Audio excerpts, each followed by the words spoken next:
Hello. अरे यार। Hello hello, good afternoon, good afternoon, good afternoon, a very good afternoon. Anuradha, Nidhi, Rajneesh, Puneet, Yogesh, Aakriti, Pawan, Shiv, Deepika, Divya, Sumit, Naveen, Alok, Shyam, Gaurav, Sujeet, Mohit, Gauri, Vineet, Anshuka, a very good afternoon. Voice थोड़ा सा lag हो रहा है, अभी एक सेकंड। तो आज हम पढ़ने वाले हैं सबसे पहले तो डिसीजन मेकिंग। जो स्टेटमेंट वाले क्वेश्चंस थे, मैंने आपसे कहा था उसका लास्ट, भैया लास्ट है आज। तो आज सबसे पहले हम पढ़ेंगे डिसीजन मेकिंग। तो डिसीजन मेकिंग में हमें देखना होगा कि किस तरीके से क्वेश्चन हमारे एग्जाम में बनते हैं और हमें आंसर्स कैसे देने हैं डिसीजन मेकिंग के। ठीक है, argument, assumption, conclusion, course of action, cause and effect, assertion, reason, ये सब कुछ हम पढ़ चुके हैं। ठीक है, अब हम एक बार डिसीजन मेकिंग को देख लेते हैं।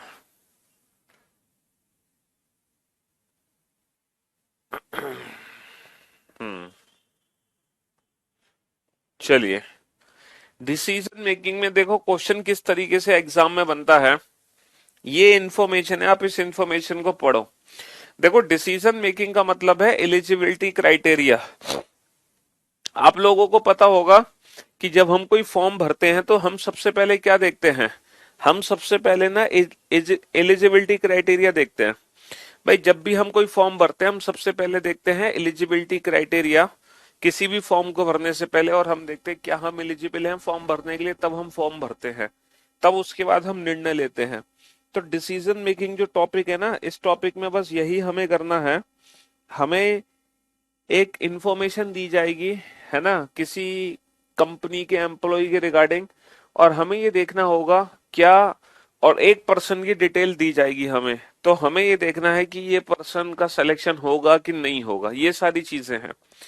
जैसे कि ये डायरेक्शन है, आप इस डायरेक्शन को पढ़ो।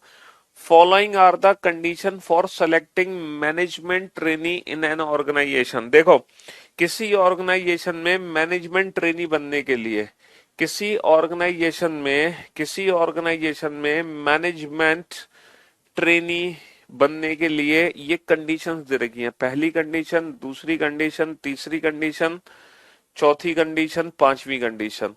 अगर कोई व्यक्ति इन पांचों कंडीशन को फॉलो करता है तब उसका ऑर्गेनाइजेशन में एज ए मैनेजमेंट ट्रेनी के रूप में अपॉइंटमेंट हो जाएगा। अब आप देखो, मैनेजमेंट ट्रेनी बनने के लिए पांच कंडीशन दे रखी हैं। अब आप लोगों को ना ये पांचों कंडीशन समझनी पड़ेंगी। तो आप एक काम करो, जल्दी से इन पांचों कंडीशन को पढ़ो फटाफट से। आप जल्दी से इन पांचों कंडीशन को पढ़ो। ये पांचों कंडीशंस क्या हैं, जल्दी से पढ़ो। ये पांचों कंडीशंस क्या हैं? हाँ जी। पहली कंडीशन क्या है? पहली कंडीशन पढ़ो बेटा। हाँ जी। पहली कंडीशन क्या है? पहली कंडीशन है कम से कम 60%, कम से कम 60% अंकों के साथ स्नातक होना चाहिए। Be a graduate at least 60% marks. कह रहे हैं कि ग्रेजुएशन में कम से कम भैया 60% मार्क्स होनी चाहिए, पहली कंडीशन है। दूसरी कंडीशन क्या है मैनेजमेंट ट्रेनी बनने के लिए? Be not less than 21 years and not more than 28 years age on 1/1/2010। ये कह रहे हैं कि 1 जनवरी 2010 को जो उस बच्चे की उम्र होनी चाहिए वो 21 साल से कम नहीं होनी चाहिए और 28 साल से ज्यादा नहीं होनी चाहिए। कब? 1 जनवरी 2010 को। ठीक है जी। तीसरी कंडीशन है be ready to pay ₹50,000 as a security deposit. तीसरी कंडीशन है कि उसको डिपॉजिट करने होंगे 50,000 रुपए, सिक्योरिटी डिपॉजिट करने होंगे 50,000 रुपए। चौथी कंडीशन है have secured at least 40% marks in the selection examination. एक बेटा ऑब्जेक्टिव पेपर होगा, एक सिलेक्शन एग्जामिनेशन होगा, उस एग्जामिनेशन में कम से कम 40% मार्क्स होने चाहिए। पांचवी कंडीशन है have secured at least 50% marks in personal interview. पांचवी कंडीशन है कि एक इंटरव्यू होगा उसमें कम से कम 50% मार्क्स होने चाहिए। इंटरव्यू में कितने मार्क्स होने चाहिए? इंटरव्यू में कम से कम 50% मार्क्स होने चाहिए। इंटरव्यू में कम से कम 50% मार्क्स होने चाहिए। तो मेरे दोस्त मेरे भाई, यहाँ पर अगर किसी बच्चे का selection as a management trainee में होगा तो उस बच्चे को ये पांचों कंडीशन पता होनी चाहिए। उस बच्चे को ये पांचों कंडीशन मतलब क्या करना चाहिए, वो बच्चा इन पांचों कंडीशन को फॉलो करना चाहिए, तभी उसका सिलेक्शन मैनेजमेंट ट्रेनी में हो सकता है, वरना उसका सिलेक्शन मैनेजमेंट ट्रेनी में कभी नहीं हो सकता। लेकिन यहाँ पर कुछ सब कंडीशंस है। सब कंडीशन का मतलब है कि यहाँ पर कुछ ऐसी कंडीशन है, हमें ये बोला जाएगा कि अगर बच्चे ने ये वाली कंडीशन फॉलो नहीं कर रहा, चलो देखते हैं वो सब कंडीशन क्या है। देखो ये रहा, ऐसे उम्मीदवार के मामले जिसने उपरोक्त सभी शर्तों को पूरा किया है, सिवाय सिवाय सिवाय पहली शर्त, सिवाय पहली शर्त, मतलब ऐसा कैंडिडेट जिसने ये पांचों कंडीशन को फॉलो कर रखा है पहली को छोड़कर, यानी कि एक ऐसा कैंडिडेट है जिसने दूसरी कंडीशन भी, है ना, जो दूसरी के लिए भी एलिजिबल है, तीसरी के लिए भी एलिजिबल है, चौथी के लिए भी, पांचवी के लिए भी, लेकिन वो पहली के लिए एलिजिबल नहीं है, तो उस बच्चे को एक छोटी सी रियायत दी जा रही है। क्या? But has secured at least 65% marks in post graduation, the case is to be refer to GM personal. ये कह रहे हैं कि बच्चे ने अगर ग्रेजुएशन में 60% मार्क्स नहीं लिए, कोई बात नहीं, इसकी बजाय उसके पोस्ट ग्रेजुएशन में 65% मार्क्स होना चाहिए, तो फिर ये जो केस है ना, वो जीएम को भेज दिया जाएगा। ये केस किसको भेज दिया जाएगा? जीएम को भेज दिया जाएगा। अच्छा, ये जो सब कंडीशन है ये किस पे लग रही है? ये तीसरी कंडीशन पे लग रही है। कहने का मतलब है be ready to pay 50,000 as a security deposit. कुछ ऐसे बच्चे हैं जो पहली को सेटिस्फाई करेंगे, दूसरी को भी, चौथी को भी, पांचवी को भी, लेकिन वो 50,000 रुपए का बॉन्ड नहीं दे सकते। तो जो बच्चे 50,000 रुपए का बॉन्ड नहीं दे सकते उनको क्या करना होगा? Is ready to sign a bond for 1 year, the case is to be referred to ED personal. उन बच्चों को करना होगा कि 1 साल का बॉन्ड साइन कर दें। अगर वो 50,000 रुपए नहीं दे रहे हैं सिक्योरिटी डिपॉजिट, तो इसके बदले वो 1 साल का बॉन्ड साइन कर दें, तब उनका जो केस है वो ईडी को भेज दिया जाएगा, पर्सनली ईडी को। ठीक है जी। अब एक सोहन अवस्थी है, सोहन अवस्थी की इंफॉर्मेशन आपको दी जा रही है। अब इस सोहन अवस्थी की इंफॉर्मेशन को पढ़कर ये बताओ कि सोहन अवस्थी इन पांचों ऑप्शन में से किस ऑप्शन को सेटिस्फाई करेंगे। पढ़ो सोहन अवस्थी के बारे में क्या लिखा है।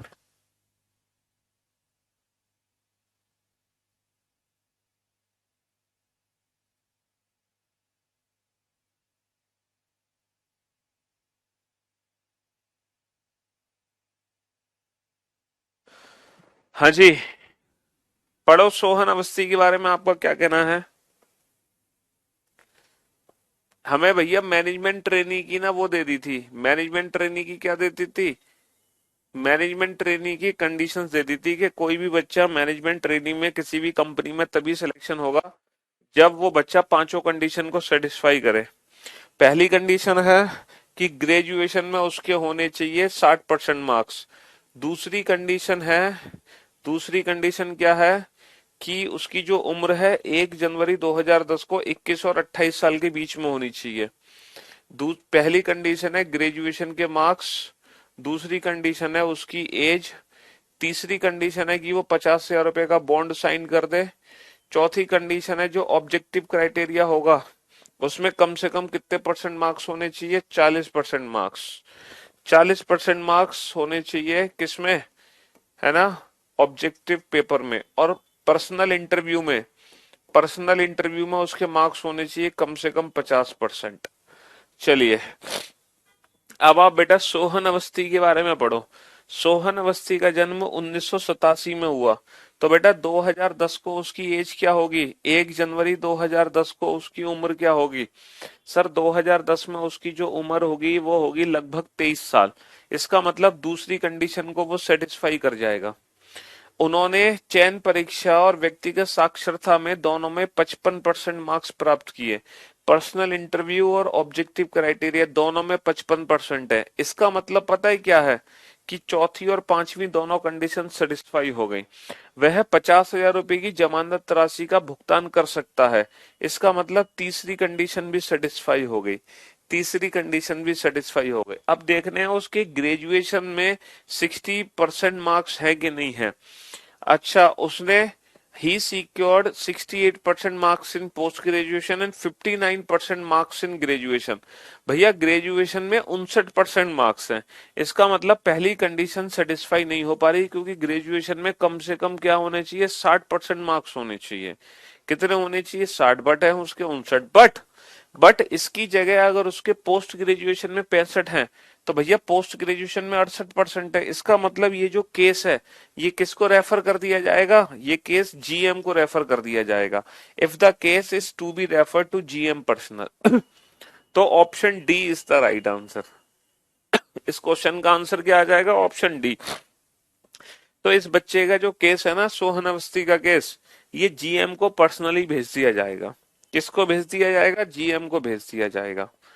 चलिए अब आप बताओ अनुज सोरेन के बारे में आपका क्या कहना है। पहली कंडीशन है उसके ग्रेजुएशन के मार्क्स, दूसरी कंडीशन है उसकी एज, तीसरी कंडीशन है कि वो 50,000 रुपए का बॉन्ड साइन कर दे, चौथी कंडीशन है कि उसके ऑब्जेक्टिव पेपर में 40% मार्क्स आ जाएं, पांचवी कंडीशन है कि पर्सनल इंटरव्यू में उसके 50% मार्क्स आ जाएं। ये पांचों कंडीशन सेटिस्फाई होनी चाहिए। अब आप बताओ अनुज के बारे में आपका क्या कहना है। अनुज को कहाँ भेजोगे, जीएम के पास भेजोगे अनुज को, या ईडी के पास भेजोगे अनुज को, या अनुज का सिलेक्शन कर दोगे, या अनुज का सिलेक्शन नहीं कर पाओगे, या फिर आंकड़े अधूरे हैं, या फिर आंकड़े अधूरे हैं, ये बताओ।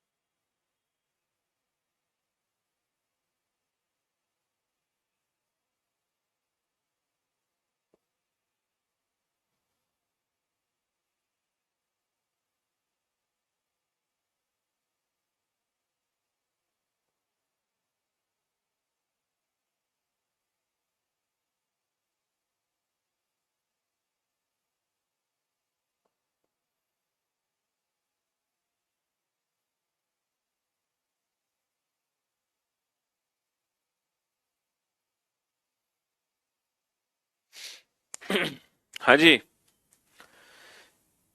तो मेरे दोस्त, मेरे भाई, अनुज जो है, अनुज अनुज सोरेन का जन्म 1984, तो जो उसकी 2010 को जो उम्र होगी लगभग 26 साल होगी, तो 21 से 28 साल की उम्र होनी चाहिए, यानी कि दूसरी कंडीशन सेटिस्फाई कर गई है ना। उसने ग्रेजुएशन में 58% मार्क्स प्राप्त किए और 63% मार्क्स उसने पोस्ट ग्रेजुएशन में किए, यानी कि पहली कंडीशन किसी भी कीमत पे सेटिस्फाई नहीं हो रही है ना। इसके जो बदले में ग्रेजुएशन में अगर उसके 60% नहीं है, तो इसके बदले उसके 65% मार्क्स आने चाहिए पीजी में, लेकिन उसके पीजी में भी 65% मार्क्स नहीं है, यानी कि किसी भी कीमत पर अनुज का सिलेक्शन नहीं हो सकता।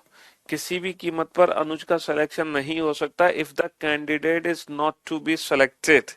तो option C is the right answer, if the candidate is not to be selected, किसी भी कंडीशन में उसका सिलेक्शन नहीं हो सकता।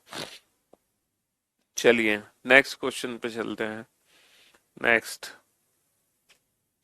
सीमा के बारे में आपका क्या कहना है। पहली कंडीशन है उसके ग्रेजुएशन के मार्क्स, दूसरी कंडीशन है उसकी एज, तीसरी कंडीशन है 50,000 रुपए का बॉन्ड, चौथी जो रिटन एग्जाम में उसमें 40% मार्क्स, पर्सनल इंटरव्यू में 50% मार्क्स। ये पांचों कंडीशन हमारी सेटिस्फाई होनी चाहिए। सीमा विश्वास का जन्म 1985 से 2010, लगभग 25 साल, यानी कि एज तो क्वालिफाई हो गई, 21 से 28 साल के बीच में है। ठीक है जी। उसने ग्रेजुएशन में 65% मार्क्स प्राप्त किए, पहली कंडीशन सेटिस्फाई हो गई। 70% मार्क्स इन पोस्ट ग्रेजुएशन, तो इससे हमें कोई लेना देना नहीं है। She is ready to pay 50,000 security deposit, तीसरी कंडीशन को सेटिस्फाई करती है। She has also secured 45% marks in the selection examination, चौथी कंडीशन भी सेटिस्फाई करती है।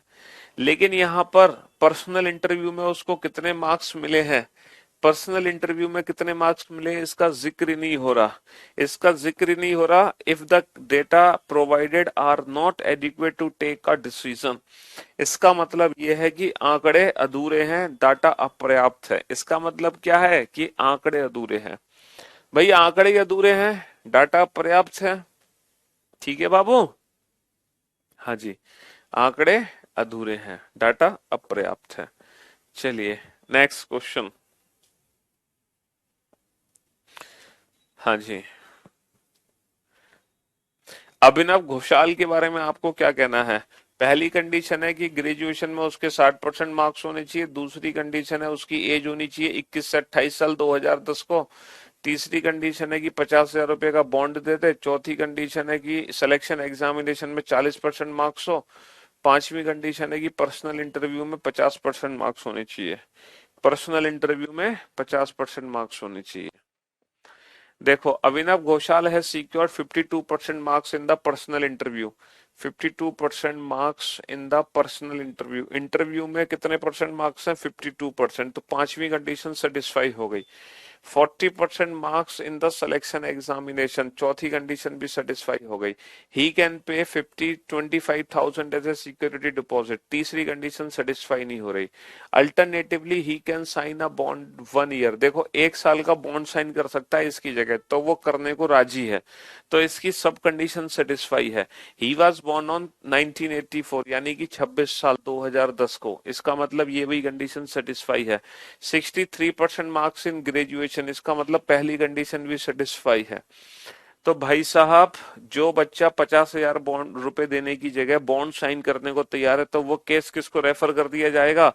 If the case is to be refer to ED personal, तो ये जो केस है ये किसको रेफर करना है? हमें ईडी को रेफर करना है। किसको रेफर करना है? ईडी को रेफर करना है। चलिए, नमिता के बारे में आपका क्या कहना है? पहली कंडीशन है ग्रेजुएशन, दूसरी कंडीशन है एज, तीसरी कंडीशन है 50,000 रुपए का बॉन्ड, चौथी कंडीशन है सिलेक्शन में, और पांचवी कंडीशन है इंटरव्यू में मार्क्स। अब आप बताओ। नमिता जायसवाल है सिक्योर्ड 62% मार्क्स इन ग्रेजुएशन। भैया ग्रेजुएशन में 62% मार्क्स है। अगर ग्रेजुएशन में 62% मार्क्स हैं तो पहली कंडीशन सेटिस्फाई है। 52% marks in personal interview, 52% marks in personal interview, पांचवी कंडीशन भी सेटिस्फाई है। सी वाज बोर्न ऑन 1983, लगभग 27 साल की 2010 में, तो ये वाली कंडीशन भी सेटिस्फाई है। सी इज रेडी टू पे द सिक्योरिटी डिपॉजिट ऑफ 50,000, भैया 50,000 रुपए का सिक्योरिटी डिपॉजिट भी दे सकती है, ये भी कंडीशन सेटिस्फाई है। ये भी कंडीशन सेटिस्फाई है। Has secured 46% marks in selection examination, selection examination में 46% मार्क्स, ये भी कंडीशन सेटिस्फाई है।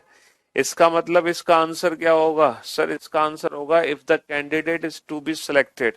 तो भैया कॉन्ग्रेचुलेशन नमिता, है मिठाई बांट दो भैया, तुम्हारा सिलेक्शन हो चुका है एज ए मैनेजमेंट ट्रेनी के रूप में।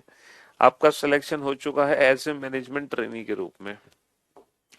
चलिए, अब हमारी जो इंफॉर्मेशन है वो अलग है, अब हमारी कंडीशंस अलग है, अब हमारी इंफॉर्मेशन अलग है, और ये इंफॉर्मेशन अलग है, ये अलग कंडीशंस है, ये अलग क्वेश्चन है। अब आप इन कंडीशंस को खुद पढ़ो और खुद समझो।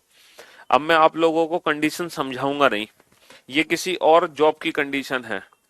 पहली कंडीशन पढ़ो, 1 मार्च 2009 को कम से कम 30 वर्ष की आयु का होना चाहिए।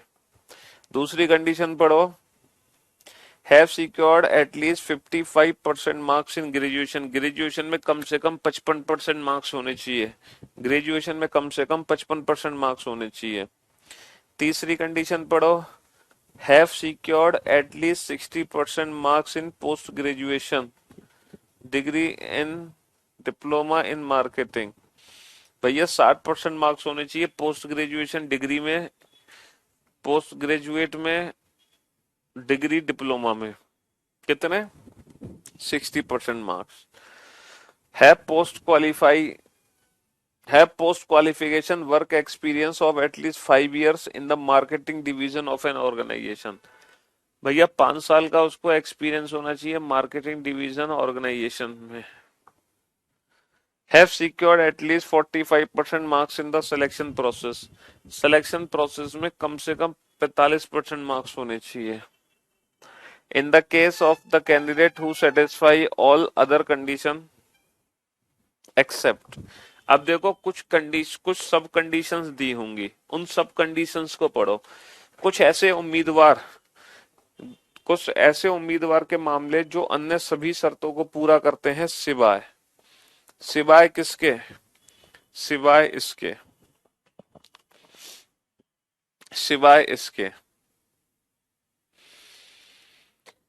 सिवाय चौथी के। कुछ ऐसे उम्मीदवार जो सभी शर्तों को पूरा करते हैं सिवाय चौथी के,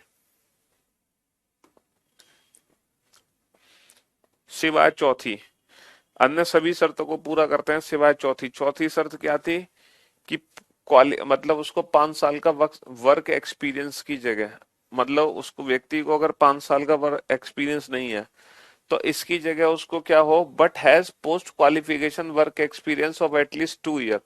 भैया उसे 5 साल का वर्क एक्सपीरियंस नहीं है, लेकिन उसे कम से कम अगर 2 साल का वर्क एक्सपीरियंस है as a deputy marketing manager, the case is to be referred to GM marketing.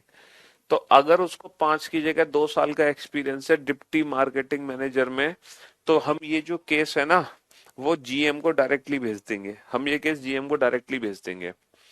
अच्छा, एट एट सेकेंड, कुछ ऐसे कैंडिडेट जिसने सभी शर्तों को माना है सिवाय दूसरी के। दूसरी शर्त कौन सी है, have secure at least 55% marks in graduation. अगर ग्रेजुएशन में 55% मार्क्स नहीं है तो उसकी जगह क्या होना चाहिए, has secured at least 65% marks in post graduation degree in diploma in marketing management, the case is to be referred to the vice president. तो भैया वाइस प्रेसिडेंट को रेफर कर दिया जाएगा अगर इसकी जगह पीजी में 65% मार्क्स है। पीजी में कितने हैं, 65% मार्क्स हैं। वैसे पीजी में कितने चाहिए, 60 चाहिए। चलिए साहब, तो अब हमें ये सब पढ़ना है, और जो 1 मार्च 2009 को उसकी उम्र कैलकुलेट करनी है। 1 मार्च 2009 एज से रिलेटेड कुछ था, हाँ। 1 मार्च 2009 को वो कम से कम कितना होना चाहिए, कम से कम 30 साल का होना चाहिए। और 30 से ज्यादा तो कितना भी हो सकता है चलेगा, 30 से ज्यादा कितना भी हो सकता है चलेगा।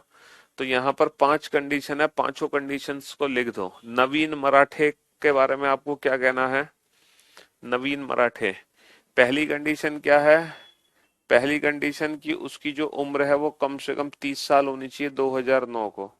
दूसरी कंडीशन है कि ग्रेजुएशन में मार्क्स होने चाहिए कम से कम कितने परसेंट, 50 या 55, 55 और 60, 55% मार्क्स होने चाहिए ग्रेजुएशन।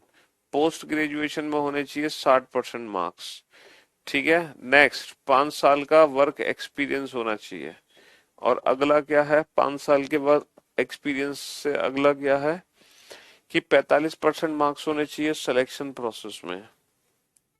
सिलेक्शन प्रोसेस में 45% मार्क्स होने चाहिए। अब बताओ नवीन मराठे के बारे में आपका क्या कहना है, नवीन मराठे का क्या करें हम। हाँ जी, नवीन मराठे का क्या करें, बताओ क्या करें नवीन मराठे का। उनको कॉन्ग्रेचुलेशन बोलना है कि नहीं बोलना नवीन मराठे को, हाँ क्यों भाई। सर जो नवीन मराठे हैं उनका जन्म 1975 में हुआ था, तो 2009 को जो उनकी आयु है वो 30 क्रॉस कर चुकी है ना। He has secure 60% marks in both graduation and post graduation, तो ये दोनों सेटिस्फाई हैं, है ना। He has been working for the past 6 year in marketing division and organisation, work experience भी है उनको। ठीक है, he has secured 50% marks in selection process, selection process में 50% मार्क्स। तो भाई साहब कैंडिडेट ने पांचों शर्तों को माना है, तो पांचों शर्तों को माना है if the candidate is to be selected. तो कॉन्ग्रेचुलेशन नवीन, आपका सिलेक्शन हो चुका है। चलिए दिव्या के बारे में आपका क्या कहना है, दिव्या के बारे में आपका क्या कहना है।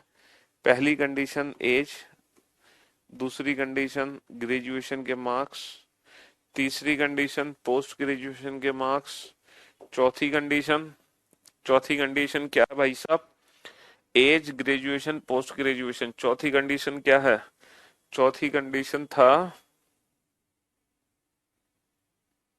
वर्क एक्सपीरियंस, पांचवी कंडीशन था सिलेक्शन प्रोसेस में मार्क्स, सिलेक्शन प्रोसेस में 40% मार्क्स होने चाहिए कम से कम।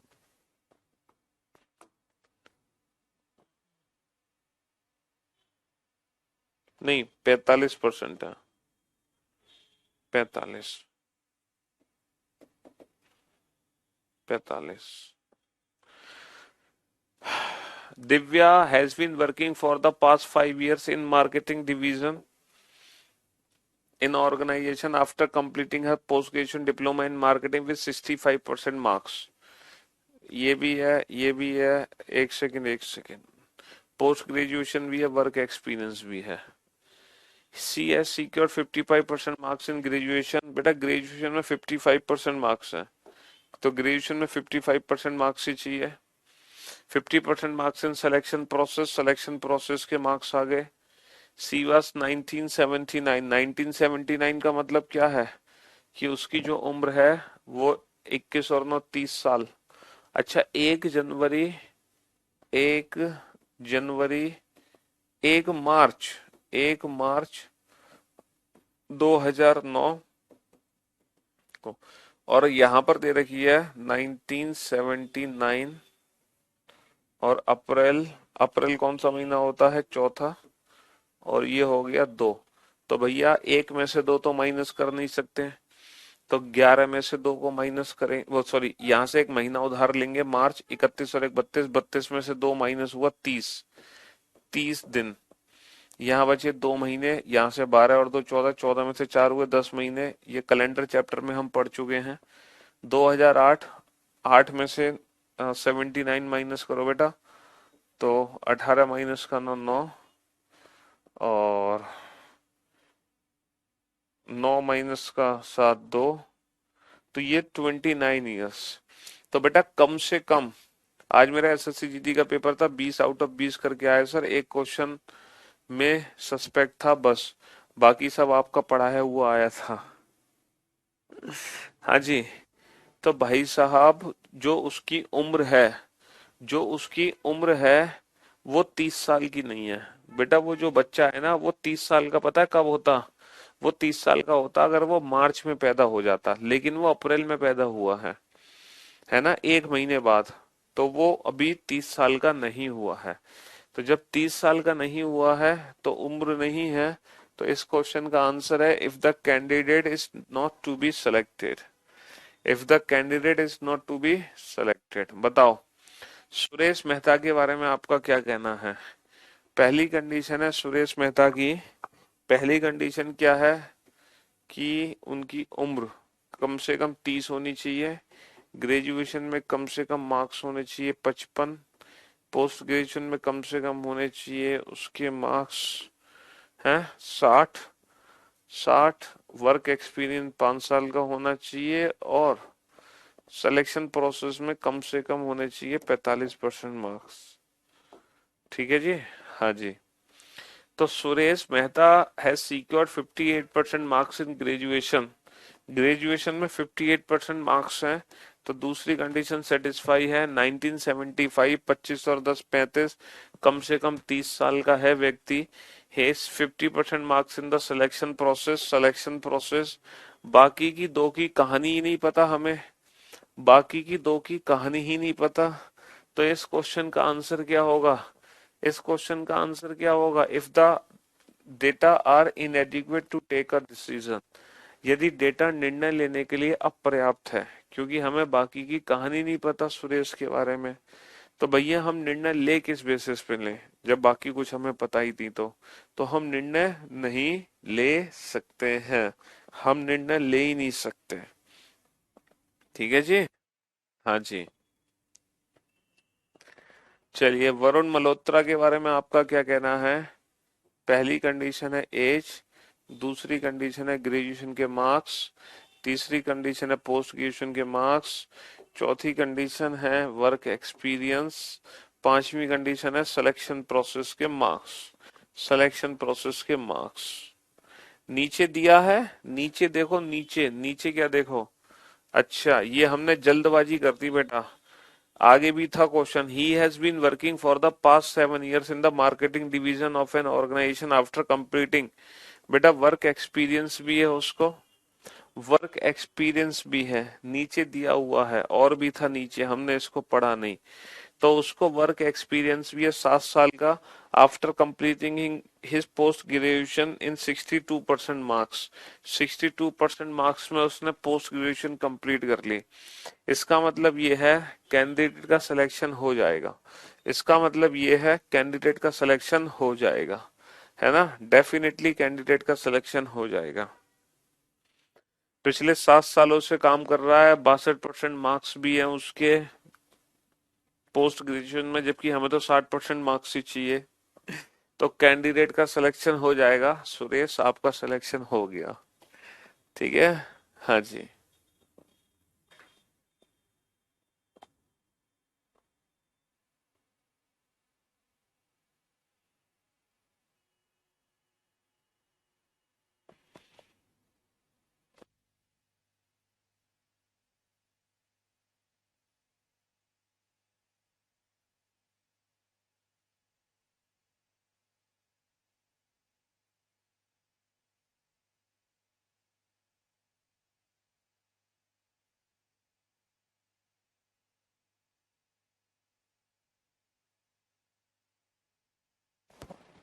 वरुण, वरुण का जन्म 3 जुलाई 1976। 1976 का मतलब पता है क्या है? 24/10/34।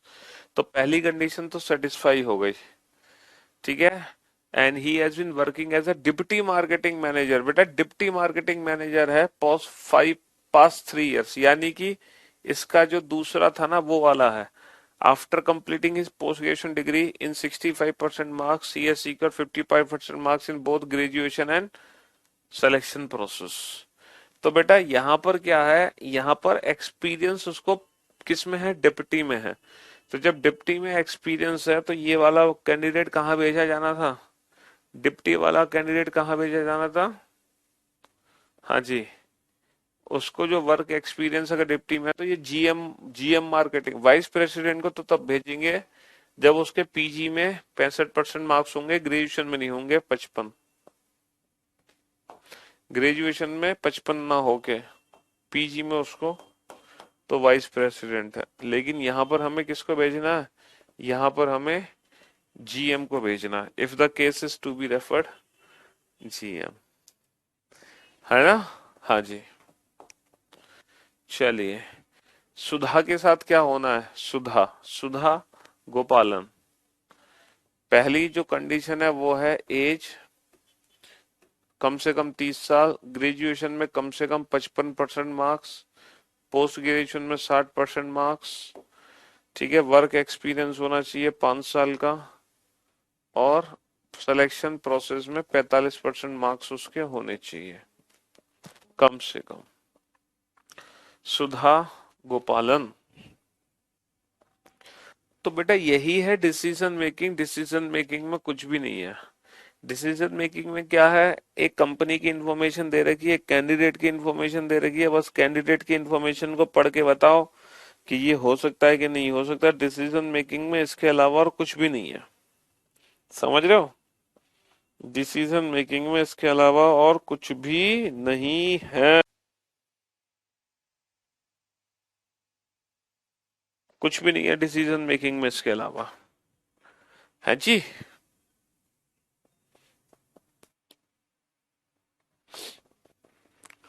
सुधा गोपालन ने चयन परीक्षा और स्नातक दोनों में 50% अंक प्राप्त किए। वह 70% अंकों के साथ मार्केटिंग में सुधा गोपालन ने secret 50% marks in both selection process and graduation. तो पहली कंडीशन सेटिस्फाई नहीं है, लेकिन पांचवी कंडीशन सेटिस्फाई है। She has been working for the past 6 years in marketing division, experience है ना। After completing her PG in 70% marks, ये भी कंप्लीट है, और 70% मार्क्स है पीजी में, तो इसका जो सेकंड सब कंडीशन थी ना, सब कंडीशन सेटिस्फाई है, ठीक है। बॉर्न इन 1978, 22 और 10 32, पहली कंडीशन भी सेटिस्फाई है, तो ग्रेजुएशन में 55 नहीं है, लेकिन ग्रेजुएशन की जगह पीजी में 65 से ज्यादा है। तो ये जो केस है ये किसको रेफर कर दिया जाएगा, ये केस वाइस प्रेसिडेंट को रेफर कर दिया जाएगा। किसको, वाइस प्रेसिडेंट को। तो भाई साहब इसमें डिसीजन मेकिंग में इसके अलावा और कुछ भी नहीं है। This is called decision making. Candidate की इंफॉर्मेशन होंगी, किसी कंपनी का एलिजिबिलिटी क्राइटेरिया होगा, तो कैंडिडेट की इंफॉर्मेशन पढ़कर उस कंपनी का एलिजिबिलिटी क्राइटेरिया मैच करना है आपको, और कुछ नहीं करना। This is called decision making. यही था डिसीजन मेकिंग, और इसके अलावा डिसीजन मेकिंग में कुछ भी नहीं है। यही था आपका डिसीजन मेकिंग। ठीक है जी, हाँ जी, बस खत्म। यही था डिसीजन मेकिंग, और कुछ है ही नहीं डिसीजन मेकिंग में। अब आप सोच रहे हो कि सर ये डेटा सफिशिएंसी क्या है, तो for your kind information data sufficiency में भी कुछ नहीं है। डेटा सफिशिएंसी में भी कुछ नहीं है। जो आप सोच रहे हो ना डेटा सफिशिएंसी के बारे में, डेटा सफिशिएंसी में पता नहीं क्या होगा, तो ऐसा कुछ भी नहीं है डेटा सफिशिएंसी में जो आप सोच रहे हो। डेटा सफिशिएंसी में वही सारे टॉपिक्स हैं जो आप ऑलरेडी पढ़ चुके हो। डेटा सफिशिएंसी में वही सारे टॉपिक्स हैं जो आप ऑलरेडी पढ़ चुके हो। बस आप लोगों को क्या है यहाँ पे, है ना, इसको मत देखो, हिंदी वाले क्वेश्चन को देखो, है ना। यहाँ पे बस ऑप्शंस का खेल है बेटा। किसका खेल है, ऑप्शंस का। आपसे पूछा है उत्तर देने के लिए कौन सा कथन पर्याप्त है। पहला कथन पर्याप्त है, दूसरा या दोनों में से कोई नहीं। ठीक है जी। तो ये क्वेश्चन क्या पूछा है, टीवी और डब्ल्यू में सबसे बड़ा कौन है। टीवी और डब्ल्यू में सबसे बड़ा कौन है, सबसे बड़ा कौन है टीवी और डब्ल्यू में। तो ये डेटा सफिशिएंसी है जो कि इनइक्वलिटी का चैप्टर है, जो कि इनइक्वलिटी का टॉपिक है। तो टीवी और डब्ल्यू में सबसे बड़ा कौन है। पहला कथन क्या है, टी डब्ल्यू से बड़ा है। अगर मैं आपसे कहूं टी डब्ल्यू से बड़ा है, तो क्या आप बता सकते हो टीवी डब्ल्यू में कौन सबसे बड़ा है, नहीं बता सकते। तो अकेला पहला कथन तो पर्याप्त नहीं है। डब्ल्यू वी की बड़ी बहन है। डब्ल्यू किसकी बड़ी बहन है, वी की बड़ी बहन है। तो डब्ल्यू वी से बड़ी है, क्या आप बता सकते हो टीवी डब्ल्यू में कौन बड़ा है, नहीं बता सकते। अब आप दोनों कथन को जोड़ दो। अगर हम दोनों को जोड़ दें तो हमें पता चलेगा कि टी सबसे बड़ा है, टी डब्ल्यू से बड़ा है डब्ल्यू बी से। कैसे पता चला, कथन एक व और कथन दोनों पर्याप्त हैं प्रश्न का उत्तर देने के लिए। हमें दोनों कथन को जोड़ने की जरूरत पड़े, है ना। हमें दोनों कथन को जोड़ने की क्या पड़ी, जरूरत पड़ी। दोनों कथन। तो ये है डिसीजन मेकिंग। डिसीजन मेकिंग में वही सारे टॉपिक्स हैं जो टॉपिक्स हम ऑलरेडी पढ़ चुके हैं। अब जैसे क्वेश्चन क्या है, पी एन के और जे में से किसे उच्चतम भुगतान प्राप्त होता है, मतलब सबसे हाई सैलरी किसकी है ये बताओ। पी एन के और जे में से सबसे हाई सैलरी किसकी है। तो पहला कथन है जो पी है वो के और जे से अधिक कमाता है। पी की जो सैलरी है वो के और जे से अधिक है। लेकिन क्या आपको पता है कि एन की सैलरी क्या है, नहीं। तो यानी कि आप कैसे डिसाइड करोगे कि सबसे ज्यादा सैलरी किसकी है, पी की या एन की। अच्छा, एन के से ज्यादा कमाता है, एन जो है वो के से ज्यादा कमाता है, बहुत बढ़िया। लेकिन इंडिविजुअल सेकंड स्टेटमेंट से पता नहीं चलेगा। अगर मैं दोनों इंफॉर्मेशन को कंबाइन कर दूं तो पी की ज्यादा के और जे से है, और एन जो पी जो है वो के और जे से है, और एन के से ज्यादा है। लेकिन पी और एन की तुलना कर सकते हैं, सर हम यहाँ पर पी और एन की तुलना कर ही नहीं सकते। एन बड़ा है के से और के छोटा है पी से, यहाँ पर पी और एन की तुलना हो ही नहीं सकती। यानी कि कथन एक और दो दोनों अपर्याप्त है प्रश्न का उत्तर देने के लिए। कथन एक और दो दोनों अपर्याप्त है प्रश्न का उत्तर देने के लिए। कौन सा शब्द कूट भाषा में मैंगो का प्रतिनिधित्व करता है। कौन सा शब्द कूट भाषा में मैंगो का प्रतिनिधित्व करता है। अगर पहला कथन है आई लव मैंगो को कोड कर रहा हूं मैं ई ला मैंगी से, तो आप बता सकते हो मैंगो की कोडिंग किससे होगी, ई से होगी या ला से होगी या मैंगी से होगी। सर नहीं बता सकते। आई लव ऑरेंज को मैं कोड कर रहा हूँ ई ला ऑरेंज से, आई की ऑरेंज, इसमें तो मैंगो ही नहीं है, पता ही नहीं चलेगा। लेकिन अगर मैं दोनों स्टेटमेंट को जोड़ दूं तो आई लव बेटा दो वर्ड कॉमन है, तो ईला ईला दो वर्ड कॉमन है, तो मैंगो की कोडिंग किससे होगी, मैंगी से होगी। इसका मतलब कथन एक और कथन दो दोनों पर्याप्त हैं प्रश्न का उत्तर देने के लिए, दोनों पर्याप्त हैं प्रश्न का उत्तर देने के लिए। यदि कथनों को अब देखो ये कोडिंग डिकोडिंग के क्वेश्चन है जो डेटा सफिशिएंसी की फॉर्म में पूछे जा रहे हैं। तो कहने का मतलब है डेटा सफिशिएंसी कोई अलग से चैप्टर नहीं है जो हमें पढ़ना है, हम जितने टॉपिक्स पढ़ चुके हैं रीजनिंग में उन्हीं क्वेश्चंस को हम एज ए डेटा सफिशिएंसी की फॉर्म में पूछ लेते हैं। बेटा सन की कोडिंग हमें पता लगानी है, गन को हम कोड कर रहे हैं हंस से, तो हम क्या कर रहे हैं G+1 कर रहे हैं और बाकी के दोनों लेटर एज इट इज है। ठीक है, हम क्या कर रहे हैं T+1 कर रहे हैं और बाकी के दोनों लेटर एज इट इज हैं। तो इस हिसाब से हम सन की कोडिंग पता लगा लेंगे। तो पहले कथन से पता चला सन पूर्व में उदय होता है, बेटा पूर्व में उदय होता है, इससे क्या लेना देना। तो इस क्वेश्चन का आंसर है कि केवल कथन पहला पर्याप्त है प्रश्न का उत्तर देने के लिए, केवल कथन पहला पर्याप्त है प्रश्न का उत्तर देने के लिए, है ना। पंक्ति में लड़कों और लड़कियों की संख्या ज्ञात कीजिए। आप ये बताओ पंक्ति में कितने लड़के हैं और कितने लड़कियां हैं। आर पंक्ति के बाएं छोर से 18वें स्थान पर है, जो आर है वो पंक्ति में बाएं छोर से 18वें स्थान पर है। ठीक है, वाई पंक्ति के दाएं छोर से 11वें स्थान पर है, वाई पंक्ति के दाएं छोर से 11वें स्थान पर है। आर और वाई आपस में जब अपना स्थान बदलते हैं तो स्थान बदलने के बाद आर का स्थान बाएं छोर से 20 हो जाता है। बेटा पोजीशन इंटरचेंज करते ही पोजीशन इंटरचेंज करते ही जो आर है वो बाएं से 20वें स्थान पर आ जाए, तो पंक्ति में कुल कितने व्यक्ति आप बता सकते हो, बिल्कुल बता सकते हैं। पंक्ति में कुल 43 विद्यार्थी हैं। अच्छा, पंक्ति में लड़के और लड़कों की संख्या बता सकते हो, नहीं बता सकते भाई। लड़के कितने लड़कियां कितने हमें क्या पता, पंक्ति में कुल 43 विद्यार्थी हैं, सभी का मुख समान दिशा में है। लड़के कितने लड़कियां कितना नहीं पता। तो इस क्वेश्चन का आंसर क्या होगा, कथन एक और दो दोनों अपर्याप्त हैं प्रश्न का उत्तर देने के लिए, दोनों अपर्याप्त हैं। यहाँ पर ऑप्शन ही नहीं दिए गए, तो जब ऑप्शन ही नहीं दिए गए तो फिर मैं क्वेश्चन क्या पूछूंगा, ये है, ये दिए गए ऑप्शंस। अब बताओ इस क्वेश्चन का आंसर क्या होगा। Among P Q R S T U each having a different weight who is the heaviest, हमें बताना है सबसे हैवी कौन है, हु इज द हैवीएस्ट, सबसे हैवी कौन है। पहला कथन है P is lighter then S, P किससे हल्का है, एस से। हु वर्ड किसके लिए, एस के लिए। S is lighter than R, S किससे हल्का है, आर से। पी एस से हल्का है, एस आर से हल्का है। तो क्या हमें पता चलेगा P Q R S T U में कौन सबसे हल्का है। सर यहाँ पे क्यू बच गया, आर बच गया, यू बच गया, नहीं पता चलेगा। R is lighter than only T, आप इस कथन को ध्यान से पढ़ो। ये है आर जो है ना केवल और केवल टी से हल्का है, इसका मतलब बाकी सबसे भारी है। आर जो है बाकी सबसे भारी है, आर बाकी सबसे भारी है, सबसे भारी है आर। ठीक है, ये जो आर है केवल टी से हल्का है लेकिन बाकी सब लोगों से भारी है। लेकिन सबसे हैवीएस्ट कौन है पता चल गया, सच सबसे हैवीएस्ट टी है। R is lighter than only T, R केवल टी से हल्का है बाकी सबसे भारी है, इसका मतलब टी सबसे भारी है।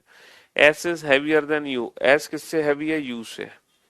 तो बेटा only second is sufficient, only second is sufficient to answer the question.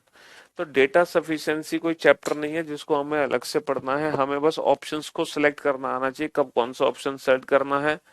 तो इसी के साथ आज की सेवा हम समाप्त करते हैं, मुलाकात करते हैं कल आप लोगों से। Till then goodbye, love you all, take care.